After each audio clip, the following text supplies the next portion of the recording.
ओम कं श्री महागणेशाय नमः। राधे राधे दोस्तों, कैसे हैं आप सब। दोस्तों, सनातन हिंदू धर्म में पितृपक्ष यानी श्राद्ध पक्ष का विशेष महत्व है। पौराणिक मान्यताओं और शास्त्रों के मुताबिक यमराज भी इन दिनों पितरों की आत्मा को मुक्त कर देते हैं, ताकि 16 दिनों तक वह अपने परिजनों के बीच रहकर अन्न और जल ग्रहण कर तृप्त हो सके। पितृपक्ष का समापन अश्विन मास की अमावस्या तिथि को होता है, जो कि इस बार 6 अक्टूबर दिन बुधवार को है। इस तिथि को सर्वपितृ अमावस्या, पितृपक्ष अमावस्या या मोक्षदायिनी अमावस्या भी कहा जाता है। यह पितृपक्ष का आखिरी दिन होता है। इस दिन ज्ञात अज्ञात सभी पितरों के श्राद्ध का विधान है। जिन लोगों को अपने परिजनों की मृत्यु की तिथि याद नहीं होती, उनको भी अपने पितरों का श्राद्ध तर्पण इस दिन करना चाहिए। पितृपक्ष अमावस्या पर पितरों की आत्मा की शांति के लिए श्राद्ध तर्पण पूजन अवश्य ही करना चाहिए, क्योंकि इस दिन किए गए श्राद्ध तर्पण और पूजन से भूले बिसरे सभी पितरों की आत्मा को शांति मिल जाती है और पितर प्रसन्न होकर अपना आशीर्वाद देकर वापस पितृलोक को चले जाते हैं। पितरों के आशीर्वाद से घर में सुख समृद्धि का विकास होता है और धन धान्य की कमी नहीं होती। वहीं अगर पितर अतृप्त होकर या नाराज होकर वापस लौट जाते हैं तो इससे पितृदोष लगता है। इससे घर परिवार के सदस्यों की तरक्की रुक जाती है और धन की कमी भी होने लगती है। इसलिए दोस्तों, सर्वपितृ अमावस्या के दिन पितरों की आत्मा की शांति के लिए, पितृदोष से मुक्ति पाने के लिए पितरों के निमित्त श्राद्ध तर्पण अवश्य ही किया जाता है और दान भी दिया जाता है। दोस्तों, सर्वपितृ अमावस्या वह दिन होता है जब हम एक मुट्ठी चावल से ही अपने पितरों को प्रसन्न और तृप्त कर सकते हैं। सर्वपितृ अमावस्या पर एक मुट्ठी चावल से यह छोटा सा काम करने से पितृ प्रसन्न और तृप्त होते हैं। पितृदोष पितृ आशीर्वाद में बदल जाता है। पितरों के आशीर्वाद से हर क्षेत्र में सफलता मिलती है, सुख समृद्धि, धन वैभव की प्राप्ति होती है। सर्वपितृ अमावस्या पर एक मुट्ठी चावल से अगर आप यह काम करेंगे तो आपके पितृ आपकी सब दुख तकलीफ से रक्षा करेंगे और आपको माला माल बना देंगे। दोस्तों, वीडियो में आगे बढ़ने से पहले वीडियो को लाइक कर अपने फ्रेंड्स के साथ शेयर जरूर करें। अगर आपने हमारे चैनल को अभी तक सब्सक्राइब नहीं किया है तो यूजफुल वीडियोस के लिए हमारे चैनल को सब्सक्राइब कर बेल आइकन को भी जरूर दबाएं। दोस्तों, चावल का हमारे धर्म में विशेष महत्व बताया गया है। चावल को बहुत ही शुभ माना जाता है। चावल की एक खास विशेषता यह होती है कि यह खराब नहीं होता, साथ ही इसकी तासीर भी ठंडी होती है। पितरों को शांति मिले और लंबे समय तक उनकी आत्मा को संतुष्टि मिले, इसलिए चावल के पिंड बनाकर ही पितरों का पिंडदान किया जाता है। पितरों की आत्मा की शांति के लिए सबसे श्रेष्ठ माना जाता है पितरों का पिंडदान करना। पितरों को चावल की पिंडी अर्पित की जाती है। मान्यताओं के अनुसार चावल का ताल्लुक चंद्रमा से माना जाता है। कहते हैं चंद्रमा के माध्यम से ही आपके द्वारा दिया गया पिंड पितरों तक पहुंचता है। यही कारण है कि चावल को पकाकर उसका गोला बनाकर उसके ऊपर तिल, घी, दूध लगाकर पिंड दिया जाता है। पितरों की आत्मा की शांति के लिए चावल का इस्तेमाल किया जाता है। इसके पीछे एक अन्य मान्यता यह भी है कि चावल को अक्षत कहा जाता है। पितरों की आत्मा को अक्षत पुण्य की प्राप्ति हो, साथ साथ मोक्ष भी प्राप्त हो सके, इसलिए चावल के पिंड बनाकर पितरों को अर्पित किए जाते हैं। चावल से पिंडदान करने के अलावा चावल की खीर बनाकर उसका भी पितरों को भोग लगाया जाता है।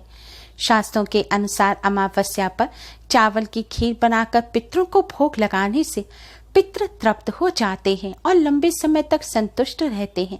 यह पितरों को प्रसन्न करने का सबसे आसान तरीका है। पितृदोष भी पितृ आशीर्वाद में बदल जाता है। श्राद्ध में जो खीर बनाई जाती है उसे पयास अन्न कहा जाता है। खीर के साथ पूड़ी का भी भोग लगाया जाता है। इसे कभी अकेले नहीं बनाना चाहिए। अतिथि के तौर पर जब पितृ आते हैं तो उन्हें खीर पूड़ी का भोग लगाया जाता है और फिर पितरों को विदा किया जाता है। ऐसे पितृ प्रसन्न होकर अपने परिजनों को आशीर्वाद देकर वापस पितृलोक को चले जाते हैं। दोस्तों, सर्वपित्र अमावस्या पर सुबह उठकर घर की सफाई करने के बाद स्नान आदि कर स्वच्छ वस्त्र धारण करें। फिर अपनी रसोई घर की सफाई कर आप खीर बनाएं। दूध और चावल की आपको खीर बनानी है। श्रद्धानुसार आप उसमें ड्राई फ्रूट्स भी डाल सकते हैं और आप पूरी बनाएं। पूजा के लिए आपको 11 पूरी और खीर बनानी है। पूरी और खीर बनाने के बाद आप अपने मंदिर के पास खीर पूरी रखें। भगवान जी को खीर पूरी का भोग लगाएं और एक गाय के गोबर का उपला लें, उसे गैस पर रखकर सुलगा लें। अब इस उपले को आप हवन कुंड में या किसी प्लेट में रखकर अपने मंदिर के सामने रखें। इस उपले पर शुद्ध घी डालें और थोड़ा सा कपूर रखकर जलाएं। अब आप भगवान श्री गणेश, भगवान विष्णु, माँ लक्ष्मी को प्रणाम करें। समस्त देवी देवताओं को प्रणाम कर भोग स्वीकार करने की प्रार्थना करें और पूरी में से एक छोटा सा टुकड़ा लें, उस पर खीर लगाएं और यह पूरी और खीर आप इस अग्नि में डाल दें। इस तरह से आपको 5 बार 5 निवाले इस अग्नि में डालने हैं। इस तरह पूजन करते समय आप मन ही मन ओम नमो भगवते वासुदेवाय मंत्र का जाप करते रहें, क्योंकि भगवान विष्णु, माँ लक्ष्मी जी को ही शास्त्रों में पितृदेव बताया गया है और पितरों को प्रसन्न करने के लिए सबसे पहले भगवान विष्णु, माँ लक्ष्मी को ही भोग लगाया जाता है। दोस्तों, पूजन करते समय आपका मुख पूर्व दिशा की तरफ होना चाहिए। आपको पूजन करते समय 1 गिलास पानी भी भरकर अवश्य ही रखना है। इस तरह अग्नि में भोग लगाने के बाद आप थोड़ा सा जल लेकर उसका छिड़काव भी अग्नि पर करें और भगवान जी से भोग स्वीकार करने की प्रार्थना करें। दोस्तों, सर्वपित्र अमावस्या पर पंचबली का हमारे शास्त्रों में सबसे अधिक महत्व बताया गया है। कोई भी श्राद्ध तर्पण पंचबली के बिना अधूरे हैं। शास्त्रों के अनुसार सर्वपित्र अमावस्या पर पंचबली देने से पितृदोष पितृ आशीर्वाद में बदल जाता है। पितरों की असीम कृपा प्राप्त होती है और नाराज से नाराज पितर भी प्रसन्न हो जाते हैं और सभी देवी देवताओं का भी आशीर्वाद प्राप्त होता है। पंचबली का एक भाग अग्नि को दिया जाता है। ये भाग देवताओं तक पहुंचता है। इस बलि को देवादी बलि कहा जाता है। सर्वपित्र अमावस्या पर इस तरह खीर पूरी का देवादी बलि करते हुए देवताओं को भोजन कराया जाता है। ऐसा करने से सभी देवी देवताओं का आशीर्वाद तो मिलता ही है, साथ ही पितृ भी तृप्त हो जाते हैं। दोस्तों, दूसरी बलि होती है गौबली। आपने ये जो पूरी और खीर रखी है, इसमें से आप 2 पूरी और उस पर थोड़ी सी खीर रख लीजिए और थोड़ा सा जल भी इस पर डाल दें। अब इस खीर, पूरी और जल को ले जाकर आप गौमाता को खिला दें। पंचबली का दूसरा हिस्सा गौमाता को दिया जाता है। गरुड़ पुराण में गाय को बैतरणी नदी से पार लगाने वाली कहा गया है। गौ माता में ही सभी देवी देवताओं का वास होता है। आज के दिन इस तरह गौ माता को भोजन कराने से सभी देवता प्रसन्न होते हैं। इसलिए श्राद्ध का एक भोजन गौ माता को अवश्य ही देना चाहिए। दोस्तों, गौ माता को भोजन कराने के बाद अगली बलि काग बलि दी जाती है। पंचबली का एक भाग कौओं के लिए छत पर रखा जाता है। इसके लिए छत पर आप अपने छत की थोड़ी सी जमीन को पानी डालकर साफ कर लें।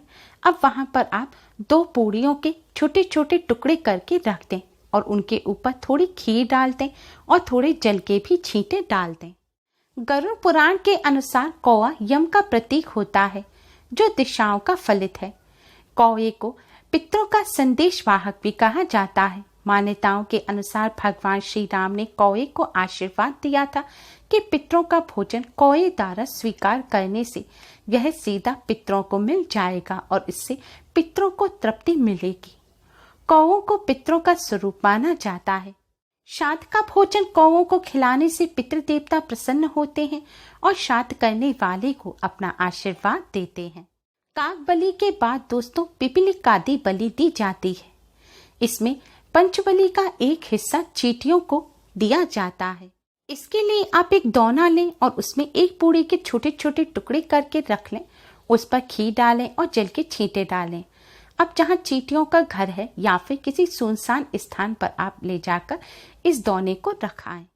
चींटियां और अन्य कीट जब इस भोजन को खाकर तृप्त हो जाएंगे तो इससे पितृ भी तृप्त हो जाते हैं और संतुष्ट हो जाते हैं और अपनी कृपा बरसाते हैं। चींटियों को भोजन कराने के बाद स्वान बलि दी जाती है। इसमें पंचबली का एक भाग कुत्तों को खिलाया जाता है। कुत्ता यमराज का पशु माना गया है। श्राद्ध का एक अंश इसको देने से यमराज प्रसन्न होते हैं। इसके लिए आपको 2 पूड़ी पर खीर रखकर उस पर जल का छिड़काव कर कुत्ते को खिलाना चाहिए। शिव महापुराण के अनुसार कुत्ते को रोटी खिलाते समय बोलना चाहिए कि यमराज के मार्ग का अनुसरण करने वाले श्याम और सबल नाम के 2 कुत्ते, मैं उनके लिए यह अन्न का भाग देता हूँ। दोस्तों, कुकुर बलि के बाद अंत में जो 4 पूड़ी और खीर बच जाएंगी वह सभी आप किसी ब्राह्मण को दे दें। अगर आपने घर में सब्जी वगैरह भी बनाई है तो आप ब्राह्मण को सब्जी वगैरह भी भोजन में परोस सकते हैं। अगर आपके घर के आसपास ब्राह्मण ना हो तो आप ये ब्राह्मण के नाम की पूरी सब्जी भी गौ माता को खिला दें। दोस्तों, पितरों की आत्मा की शांति के लिए और तृप्ति के लिए पंचबली का सबसे अधिक महत्व है। पितृपक्ष की कथा के अनुसार भी इस तरह पितरों को भोग लगाने से पितृ अति शीघ्र ही प्रसन्न हो जाते हैं और तृप्त होकर पितृलोक को वापस चले जाते हैं और अपना आशीर्वाद देते हैं। पितरों के आशीर्वाद से पितृ दोष दूर हो जाता है और घर में सुख समृद्धि आती है। बिगड़े हुए कार्य भी बनने लगते हैं। पितरों की कृपा से घर में धन की कोई कमी नहीं रहती और हर क्षेत्र में सफलता मिलती है।